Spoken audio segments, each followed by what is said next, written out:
I don't know why this is, but front squatting while doing a power clean, so doing it part of the power clean, is so much more freaking difficult than just the freestanding front squat that you unrack. I don't know what it is. Maybe that's just a weakness of mine. Maybe I'm catching the power cleans really poorly. Maybe it's the dropping of the weight. Maybe a million different things. But doing 110 kilos power cleans that I'm trying to catch a little lower this time and then go to an ATG position, slowly progressing to it, man, that's wrecking me, man. Like, my upper back is being wrecked. My mid back is being wrecked. My legs feel like they're 10 times weaker when I'm doing a power clean. Like, 110 kilos for me front squat is like a not event. It's just easy. But doing 110 kilos in a power clean, it's like the weight seems like I'm power cleaning 140, 150 kilos. I don't know what it is. But that's kind of the sensation that I had today. Today I did 110 kilo, 10 singles, power cleans. Try to get a lot of volume in that. Trying to learn, trying to get brave, trying to develop that ability to get underneath. I feel like today I did a good job off of that. I wasn't catching it with straight legs. I was catching it with somewhat kind of halfway or thereabouts. I don't know. Ideally, I want to be able to catch like in an ATG position so I can maximize the amount of weight I can use. But I think it's going well. It's going well. The more I get used to it, and the hook grip now is not even a factor anymore. So that's one less thing to worry about. I'm getting more and more confident. It's a month or something into this thing, and I feel like I'm slowly getting there. I'm trying to understand what to do.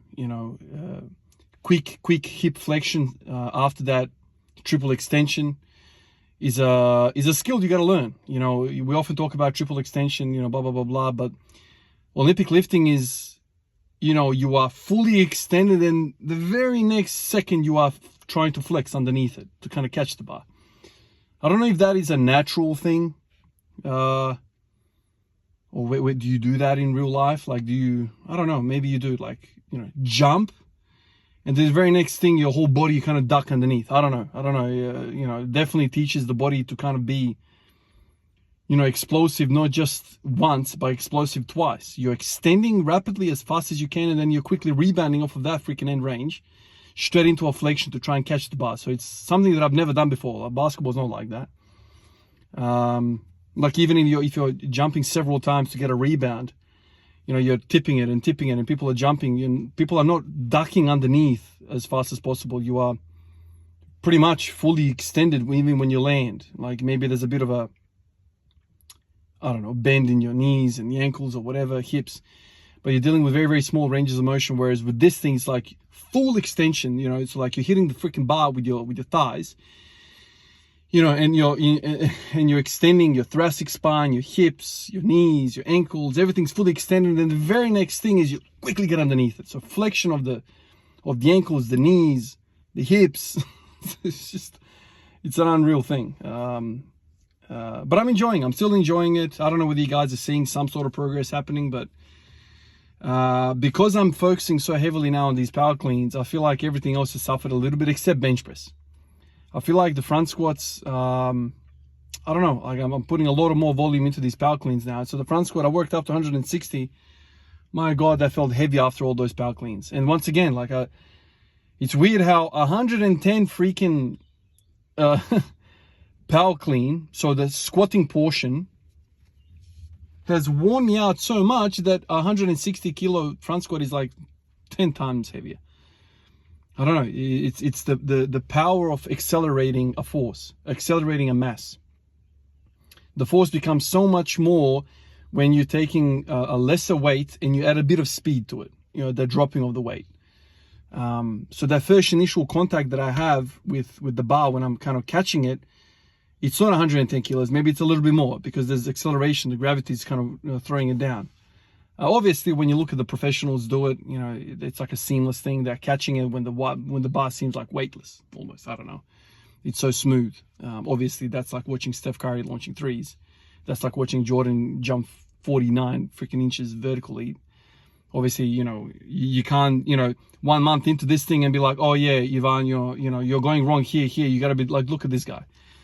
I understand, but like no matter how many times I played basketball, I played basketball like 10 years of my childhood.